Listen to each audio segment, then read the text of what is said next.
Avec moi sur ce plateau, Yanya Alou Traoré, bonsoir. Bonsoir, Daisy Soko. Avec vous donc le contenu du Conseil des ministres qui a adopté des projets de texte. Tout à fait. Bonsoir à tous. Au chapitre des mesures législatives sur présentation du ministre du Commerce et de l'Industrie, le Conseil des ministres a adopté un projet de loi portant création du Centre pour le développement du secteur agroalimentaire. La valorisation des productions locales est au centre de la politique de développement industriel adoptée par le gouvernement. La stratégie de développement du secteur agroalimentaire assortie d'un plan d'action 2012-2021 élaboré dans ce cadre vise à augmenter la richesse nationale et à assurer la sécurité alimentaire par la dynamisation des secteurs agricoles, artisanal et industriels. La mise en œuvre de cette stratégie nécessite la réalisation d'un tissu cohérent d'industrie agroalimentaire performante et aussi l'encadrement pour le renforcement des capacités des acteurs et organisations professionnelles du secteur. La création du Centre pour le développement du secteur agroalimentaire s'inscrit dans ce cadre. Le centre qui sera créé sous forme de service rattaché aura pour mission de promouvoir le secteur agroalimentaire. À cet effet, il sera chargé de développer un tissu d'unités agroalimentaires diversifiées et déconcentrées, de développer et de vulgariser les techniques et technologies appropriées et modernes de stockage et de conservation, de transformation et de transport. Il contribuera à améliorer la qualité et la présentation des produits agroalimentaires fabriqués au Mali, à développer les marchés de ces produits, à renforcer l'organisation des acteurs et les capacités d'intervention des organisations professionnelles du secteur agroalimentaire, à mettre en place une base de données sur le secteur. Le Centre pour le développement du secteur agroalimentaire aura pour organe d'administration et de gestion le Conseil d'orientation et la direction générale.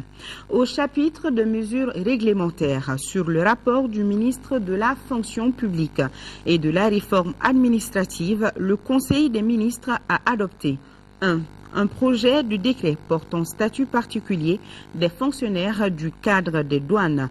Les fonctionnaires du cadre des douanes sont régis par le statut général des fonctionnaires qui prévoit l'adoption de statuts particuliers concernant les dispositions spécifiques aux fonctionnaires d'un cadre particulier.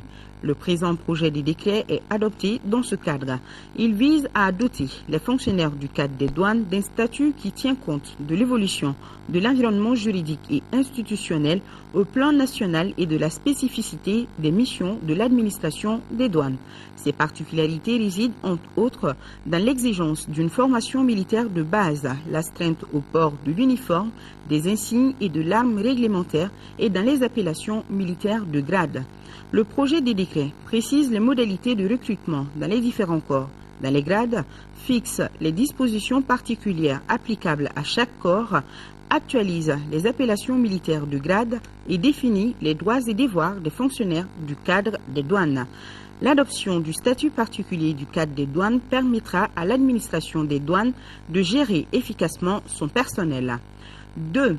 Un projet de décret portant plan de carrière des fonctionnaires du cadre des douanes. L'administration douanière a pour mission essentielle la réalisation de recettes fiscales douanières, la protection de l'espace économique, la lutte contre la fraude et la criminalité transfrontalière, entre autres. Pour atteindre ces objectifs, elle doit disposer d'un personnel qualifié, compétent et motivé. Le projet de décret pris dans ce cadre permettra de planifier l'évolution de la carrière des agents, de suivre la gestion des ressources humaines et de motiver les travailleurs. Il définit l'ensemble des emplois et fonctions que les fonctionnaires du cadre des douanes peuvent occuper en fonction du grade, de l'ancienneté et du mérite. Il fixe le tableau de concordance des emplois et des grades. L'adoption d'un plan de carrière pour les agents des douanes s'inscrit dans le cadre de la valorisation et du renforcement des capacités des ressources humaines de l'État. Voilà ce qu'on pouvait retenir de ce Conseil des ministres de ce mercredi. Daisy Soko, je vous dis bonne suite du journal. Merci beaucoup, Yanya Alou Traoré. Et nous poursuivons tout de suite avec le courrier départ de la présidence. Le président de la République par